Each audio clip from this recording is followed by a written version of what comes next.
have always been strong. My mother's resourcefulness saw our family safely through the Great Depression. But the women at this shipyard are stronger than I ever imagined. So many of them used to live at home, and now here we are in 1942, women building ships. We're exploring a whole new world, encountering a different way of life, and exchanging our old roles for new ones. Now let me tell you how I got here. I graduated from high school one week, and the next week, I was off. I've encountered so many people working here in California, more than I would have thought.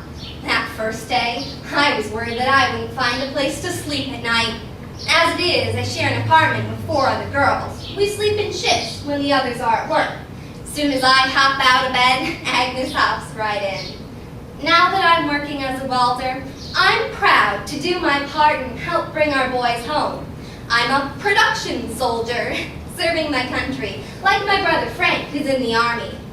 I didn't know how to go about finding clothes for this new job, but just like everything else, I figured it out. I had to buy the tools. The clothes are from my neighbor. Starting out welding in the shipyard wasn't too bad because the other girls are swell. They'll help you if you need it. The men, though, not so much. They like to pull little pranks, like sending us gals to the tool department for a left-handed monkey wrench and things of the sort. Over time, welding has gotten easier and easier. My hands just know what to do. If you think about it, welding is a lot like embroidery, just with metal instead of thread. Oh, I've encountered challenges on this job. Did you know this shipyard wasn't built with any women's bathrooms? But the rewards more than make up for it. Aside from protecting our boys, I'm earning money for the very first time. I'm a working woman. That first paycheck, I didn't know what to buy with it.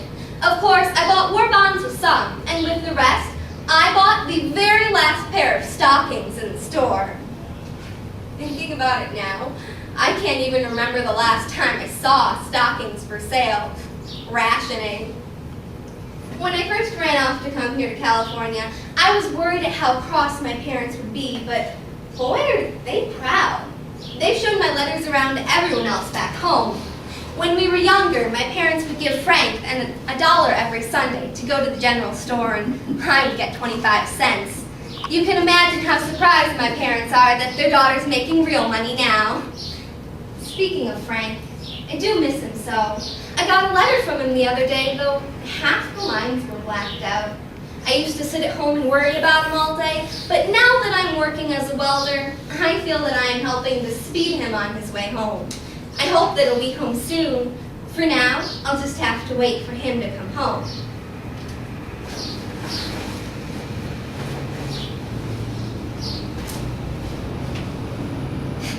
I shouldn't have wasted the extra 15 cents. I've always wanted to try one of the 50-cent lunches and decide it was a good day to treat myself. But do you know, the only difference was a piece of fruit. The 35-cent lunch is always good. I don't know exactly what it is, but it's better than the bologna sandwich you get for 25. Every cent counts, you know. Before this war, I had never made a cent on my own, but now look at me. We're even making a little extra from the girls I'm renting the empty rooms to. The house seemed so empty when Charles first left for the Navy, but then I noticed that a few of the new girls had no place to stay. Now, I just can't get used to not wearing my wedding ring, and I must say I never thought I'd get used to wearing it in the first place. We were married so quickly before Charles left for the Navy, but at this plant, women can't wear any jewelry, even wedding rings. Apparently, it could get caught in one of the machines. That doesn't sit well with me, being a married woman and not wearing my ring, but I'd do anything to bring my darling home again. Before he left, he gave me this little bracelet. It says, "My man's in the Navy, hands off." It cost me 25 cents, same as one of the cheap lunches here, but I sure do appreciate it. The schedule here at Kaiser Shipyard hasn't been too bad because so far I haven't had to work the swing shift. I couldn't imagine being here till midnight every day. Still, a body gets tired after 10 hours of riveting, only a half-hour lunch to rest. Not that I'm complaining, especially now with all the new programs out there to help us women workers. My favorite grocery store in town now stays open into the evening, so I can do my shopping after work. And my friend Millie lives in a town where the grocery store comes right to the factory. They take orders in the morning and have the groceries waiting at the plant at the end of your shift. Isn't that handy? Though I do miss the daily reminder of Charles, I sure am glad that I've exchanged his work clothes for these. His were much too big. I had to stuff newspaper in the toes of the boots and was forever tugging those darn pants up. I never thought that I'd be able to continue to work for this many years. It's been nice, though, to make money. Compensation for a Navy wife is barely enough to keep oneself afloat. I do enjoy the work. It's much easier than I thought it would be. I hope that I'll continue to work in the future. But the other day, I was at the movie house, and I saw this newsreel about women workers, and they were talking about how when their men come home, they'll go home to take care of them too. I do believe I'll do the same, because it will be so nice to have Charles home again, and any good soldier who's done his bit deserves to have his job back. I hope Charles will be home soon. For now, I'll just have to wait for him to come home.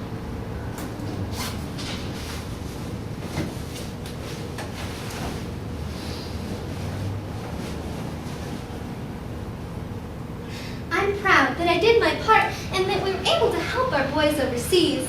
I sure am glad that the war is over. As soon as Joe came home, I quit work and exchanged my work clothes for an apron. Of course, I probably wouldn't have been able to continue to work. All of the girls that I worked with at the plant were laid off as the war came to a close.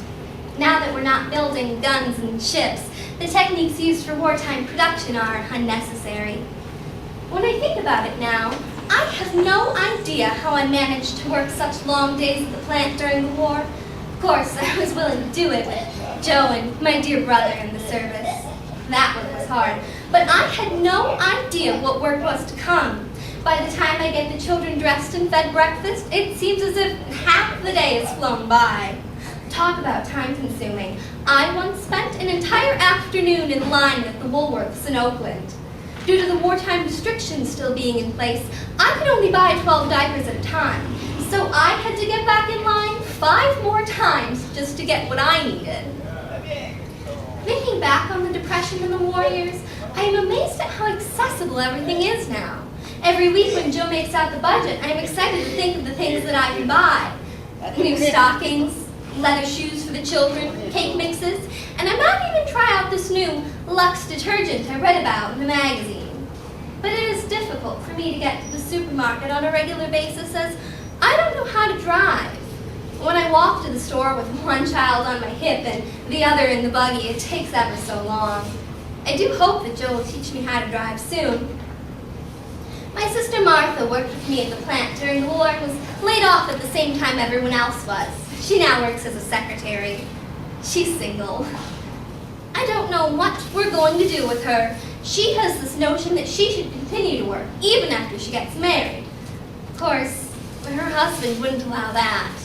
In today's world, a woman's first priority is to her husband and her family. It is my sincerest hope that these priorities change for women in the future. I really think that Martha has the right idea. After working in the plant, I now know what women are capable of, and my little girl will be raised believing that she can do anything, from working in a factory to being president of company. Maybe one day she'll look back on us women workers as role models. Fancy that. Until we reach that time, I will be content to take care of my family in the best way possible. Speaking of my family, Frankie did the most adorable thing today. I hope Joe will be home soon so I can tell him. For now, I'll just have to wait for him to come home.